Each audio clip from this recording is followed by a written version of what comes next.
हरे कृष्णा। तो आप सभी भक्तों का हार्दिक स्वागत है आज के प्रातःकालीन श्रीमद् भागवतम के डिस्कशन में। तो हम लोग चर्चा कर रहे हैं Shrimad Bhagavatam first canto fifth chapter. Narad मुनि के द्वारा वेद व्यास जी को भागवत की रचना पर इंस्ट्रक्शन देना, और इसके श्लोक संख्या 18 पे हम लोग चर्चा कर रहे थे कई दिन से। बहुत सुंदर श्लोक है। तस्यैव हेतो प्रयतेत कोविदो न लभ्यते यद् भ्रमताम पर्यदा तल्लभ्यते दुःखवदन्यथा सुखं कालेन सर्वत्र गभीररमहसा। कि केवल भगवान कृष्ण को प्रसन्न करने के लिए ही प्रयास करना चाहिए, उन्हीं के लिए तस्य एव हेतु, उनके लिए ही व्यक्ति को चेष्टा करना चाहिए, कार्य करना चाहिए। क्यों? क्योंकि वो इतना कुछ करते हैं ना हमारे लिए, और हम तो धोखा दे देते हैं। We are cheaters actually, not just cheater, greatest kind of cheater हम लोग हैं। हाँ, ये एक फैक्ट है। इसीलिए बोला जाता है कि anyone who is in this material world, तो he is not a innocent person. जो भी इस भौतिक जगत में कोई मासूम या इनोसेंट नहीं है। सबके सब क्या है? धोखेबाज हैं। किसको धोखा दिए? भगवान को धोखा दिया। अपने सबसे परम हितैषी, हमारे ऊपर सबसे ज्यादा कल्याण करने वाले, सबसे ज्यादा हमारे ऊपर प्रेम करने वाले ऐसे भगवान के ऊपर क्या हमने धोखा दे दिया है, और इस संसार में आकर के उनको छोड़ करके बाकी अपना पूरा जो है अन्य चीजों में व्यस्त है। हाँ। तो जैसा हम लोग जानते हैं कि भगवान कृष्ण कौन है। भगवान कृष्ण परम भगवान है, परम शक्तिमान है। पराश शक्तिर्विविधाय वश्रूयते स्वभाव की ज्ञान बल क्रियाचन। Is so powerful.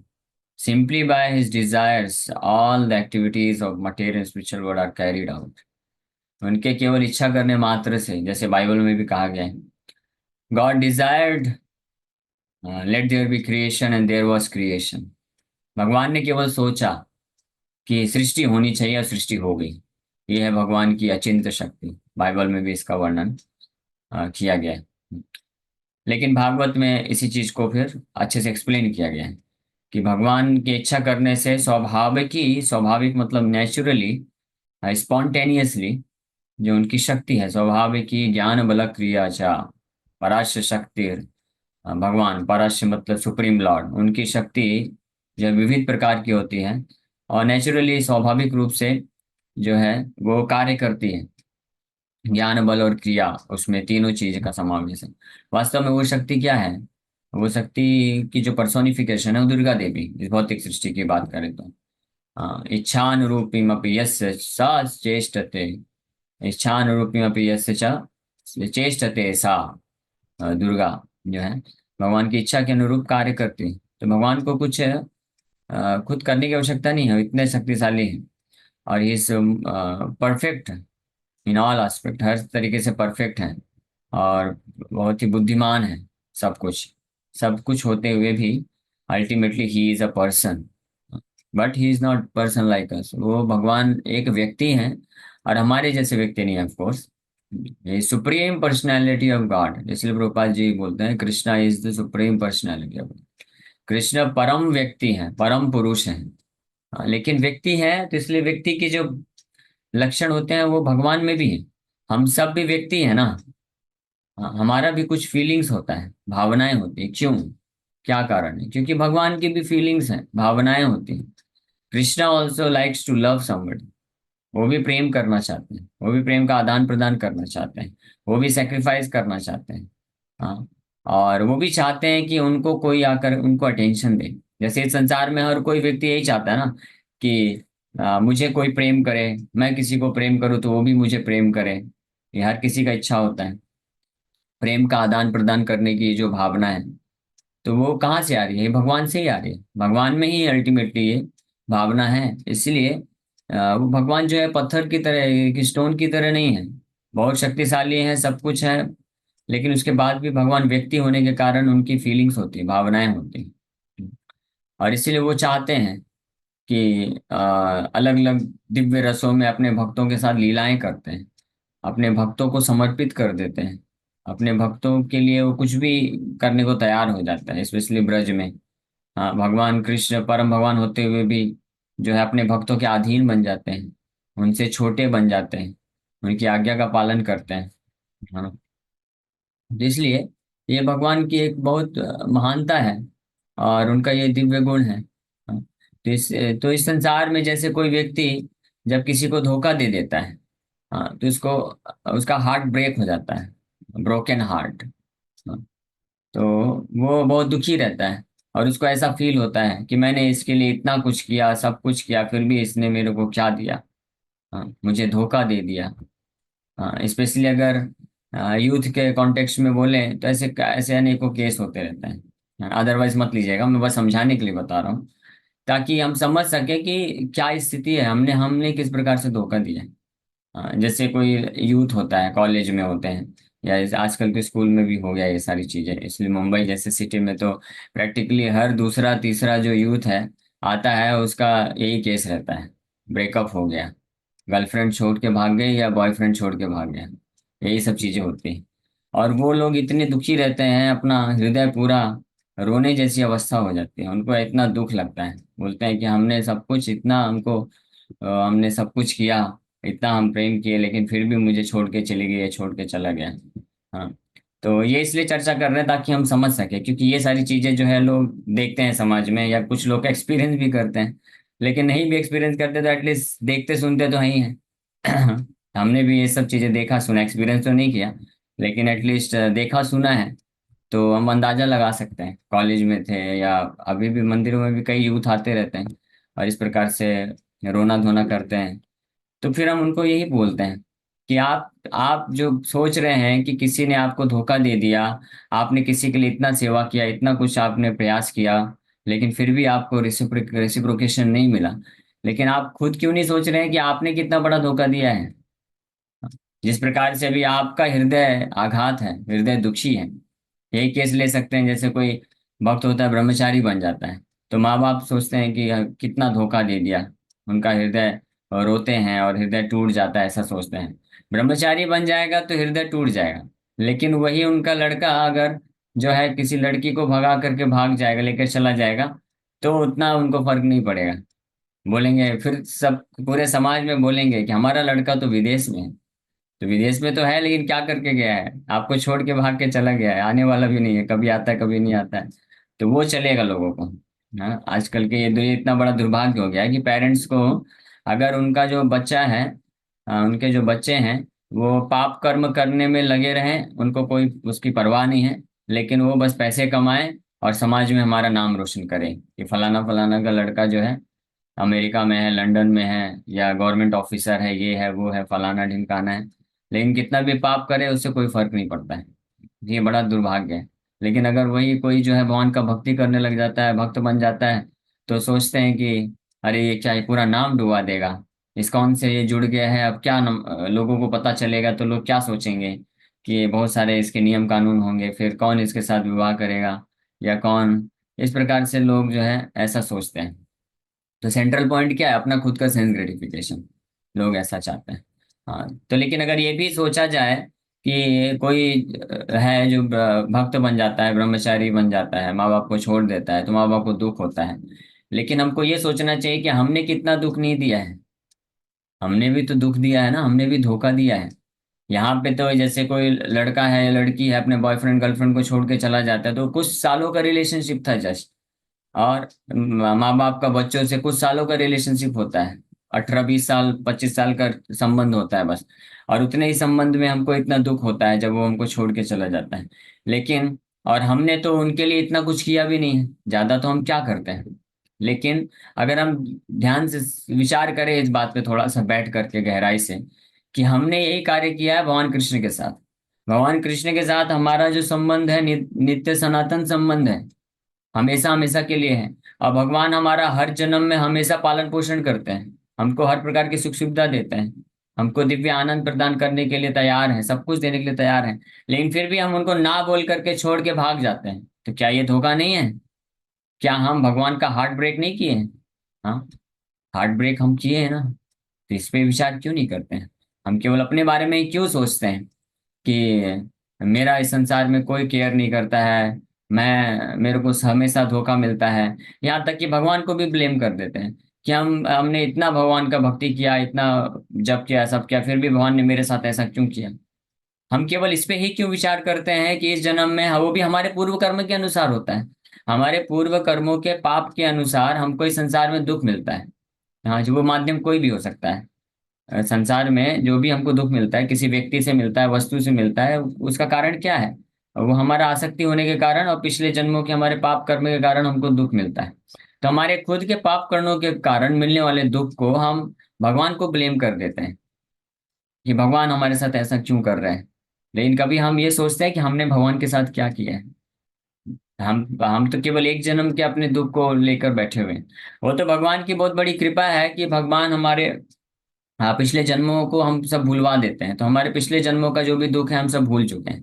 भगवान की कृपा है। हमको जो दुख अभी एक्सपीरियंस होता है वो इसी जन्म के दुख को हम एक्सपीरियंस करते हैं, और इसी जन्म के दुखों को लेकर के हम भगवान के सामने जाकर के रोते रहते हैं। भगवान देखो, आपने ऐसा किया, इतना दुख है मेरे संसार में, मेरे जीवन में, उसने मेरे साथ इतना धोखा दिया, ये किया वो किया। भगवान प्रश्न पूछते हैं हमको जब हम भगवान के पास जाते हैं ऐसे रोते हुए। भगवान प्रश्न पूछते हैं कि आपने मेरे साथ भी तो वही किया है। आप मेरे को भी तो धोखा दिए हो, और केवल एक जन्म में नहीं, आपके साथ तो एक जन्म में कुछ सालों के रिलेशनशिप में ये धोखा मिला है, लेकिन आपने मेरे साथ जन्म जन्मांतर धोखा किया है। उसके बारे में कभी सोचा है क्या आपने? तो एक्चुअली में ये जो मैं बता रहा हूँ, ये जस्ट ऐसा मत सोचिए इमोशनल चीजें, ये फैक्ट है। हाँ, ये कोई जस्ट भावना वाली वाली बात नहीं है। ये जस्ट, ये आपको ऐसा नहीं कि इनकरेज करने के लिए कि कृष्ण को शुद्ध भक्ति करिए, वो तो पर्पस है ही है। लेकिन ये फैक्ट है, ये एक बहुत इंपॉर्टेंट फैक्ट है। और ये बृहद भागवतामृत में सनातन गोस्वामी इसका वर्णन करते हैं। भगवान रोते हैं जब गोप कुमार पहुंचे थे वैकुंठ में, कई कई हजारों जन्म का जो है साधन करके, भक्ति करके धीरे धीरे वो वैकुंठ पहुंचे। भगवान वो गोलोक वृंदावन पहुंचे, पहले तो वैकुंठ पहुंचे, फिर धीरे धीरे प्रमोशन हुआ, गोलोक वृंदावन तक फाइनली गए। तो गोलोक वृंदावन में जब भगवान कृष्ण को, भगवान वो कृष्ण के सखा हैं, सखा के रस में, तो भगवान कृष्ण को जब मिले, पूरा वर्णन दिया है उसमें। भगवान कृष्ण जब देखते हैं गोप कुमार को, गोप कुमार कृष्ण को देखता है फर्स्ट टाइम, तो गोप कुमार रोता रहता है, बहुत उसको प्रेम उत्पन्न होता है। हाँ, कितने हजारों लाखों जन्मों से बिछड़े हुए हैं ना, तो वो रोता रहता है। हाँ, बोले भगवान कृष्ण जब देखते हैं गोप कुमार को कि मेरा सखा आया है इतने जन्मों के बाद इस भौतिक जगत से, तो भगवान रोना तो छोड़िए, भगवान देख करके और इतने विह्वल हो जाते हैं, मूर्छित होकर के गिर जाते हैं। फिर उनको बाकी उनके सखा लोग उठाते हैं, उठो उठो उठो, उठाते हैं, फिर उठते हैं, फिर एक कदम आगे बढ़ते हैं, फिर देख करके फिर विवल होकर के रोते रोते फिर से मूर्छित होकर गिर जाते हैं, बेहोश हो जाते हैं। ऐसे कई बार गिर गिर के बेहोश हो रहे हैं। ये गोप कुमार को समझ में नहीं आ रहा है। उसको लग रहा है कि मैं भौतिक जगत में इतना कष्ट झेल के आया हूँ, और मैं कृष्ण को प्राप्त करके मैं इतना आनंद में हूँ, मुझे ये मेरा जो सौभाग्य है कृष्ण को वापस प्राप्त कर लिया, लेकिन कृष्ण को इतना कष्ट क्यों हो रहा है, ये इतने विवल क्यों हो रहे हैं? तो वो ही नहीं समझ पा रहा है। लेकिन भगवान फिर बताते हैं उसको कि तुम ऐसा मत सोचो कि भौतिक जगत में जब तुम लाखों लाखों जन्मों से भटक रहे थे, दुखी थे, तो तुमसे ज्यादा दुख मुझे हो रहा था। भगवान बताते हैं ये चीज। फिर जब गोप कुमार ये सुनता है तो वो भी फेंट हो जाता है, बेहोश हो जाता है। उसको पता नहीं था ये चीजें। हाँ, जैसे हम लोग सोचते हैं कृष्ण तो मस्त आनंद में है, तो सच में कृष्ण आनंद में ही है, वृंदावन में अपने असंख्य। और ये भी एक देखिए सुंदरता है, यही भगवान की पहचान है, इसलिए वो अचिंत हैं। परम भगवान इसीलिए हैं, और इसलिए केवल कृष्ण ही जो है ऐसे परम भगवान हो सकते हैं। हालांकि उनके अनलिमिटेड, हाँ, मिलियंस एंड बिलियंस ऑफ उनके प्योर डिवोटीज हैं वो लोग वृंदावन धाम में, और सब उनके साथ नित्य लीला में लगे हुए हैं, और दिव्य आनंद आनंद का आदान प्रदान हो रहा है। लेकिन फिर भी कृष्ण इस भौतिक जगत में रहने वाले एक एक जीवात्मा के प्रति उनके हृदय में जो है कंसर्न रहता है, और दुख का भाव बना रहता है। ये अचिंत्य शक्ति है। हमारे साथ ऐसा नहीं होता है। हम अगर किसी हमको किसी अन्य व्यक्ति से या किसी अन्य वस्तुओं से हमको अगर सुख मिल रहा है, तो हम उन लोगों को भूल जाते हैं, अपने लोगों को भूल जाते हैं कि वो दुख में है, हम भूल जाते हैं। लेकिन भगवान नहीं भूलते हैं। भगवान इसलिए बार बार आते रहते हैं, प्रयास करते रहते हैं हमको बचाने के लिए। तो फिर गोप कुमार के पास आके भगवान उसको आलिंगन करते हैं, और दोनों जो है रो रो करके एक दूसरे को नहला देते हैं। हाँ, फिर जब ये हो जाता है ये कई घंटों तक यही सब चलता है। बाकी सब सखा लोग देख रहे हैं चारों तरफ से, माता यशोदा भी खड़ी है, सब देख रहे हैं और सब लोग रो रहे हैं कि कृष्ण अपने जो है एक सखा को, पुराने मित्र को वापस प्राप्त कर लिए, कितने कितने कृष्ण आनंद में। और एक्चुअली में यही भक्तों का भाव होता है, क्योंकि जो शुद्ध भक्त होते हैं उनका भाव होता है कृष्ण को आनंद देना, प्रसन्न करना, सुख देना। और कृष्ण को सुख मिलता है अगर उनका कोई भूला भटका जीवात्मा उनको वापस से प्राप्त हो जाए, तो कृष्ण को बहुत आनंद मिलता है। इसी चीज को ऑब्जर्व करके जो ब्रजवासी होते हैं, जिनके हृदय में भाव होता है कृष्ण को सुख प्रदान करने का, तो वो लोग फिर प्रचार करते हैं। वो लोग फिर आध्यात्मिक जगत को छोड़ करके आते हैं, आचार्य बनते हैं और प्रचार कार्य में लगते हैं।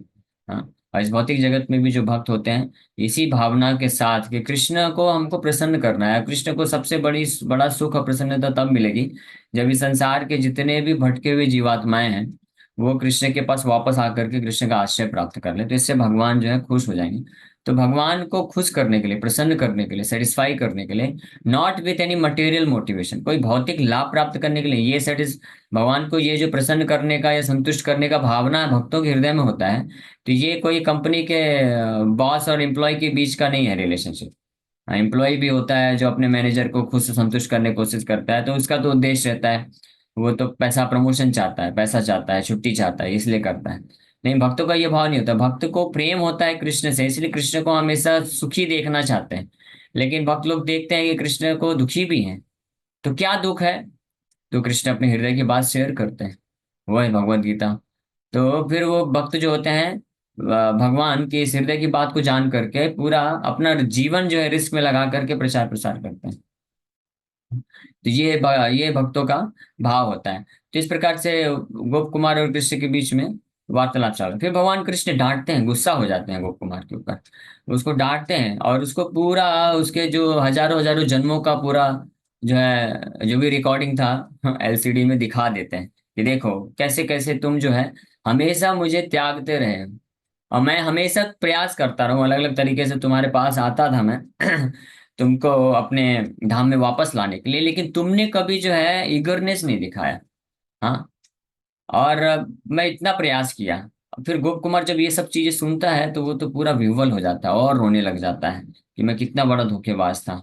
हाँ, और कृष्ण उसको बोलते हैं कि तुमने कितना मुझे धोखा दिया, मैंने कितना प्रयास किया तुमको लाने का, और इतना तक, इतना इस हद तक मैं प्रयास किया कि अपने कई भक्तों को मैं तुम्हारे पास भेजा, तो दीक्षा गुरु बना करके, शिक्षा गुरु बना करके उन्होंने तुमको शिक्षा भी दिया, साधना भक्ति सिखाया, हरे कृष्ण जप करना सिखाया, भागवत क्लास में बुलाते थे, मंदिर में बुलाते थे, फिर भी तुम अलग अलग बहाना कर करके कि नहीं अभी मेरा फैमिली है, मेरा बिजनेस है, जॉब है, धंधा है, ये समस्या, ये फलाना ढिमकाना बोल बोल के तुमने बस मेरे को नेग्लेक्ट किया है।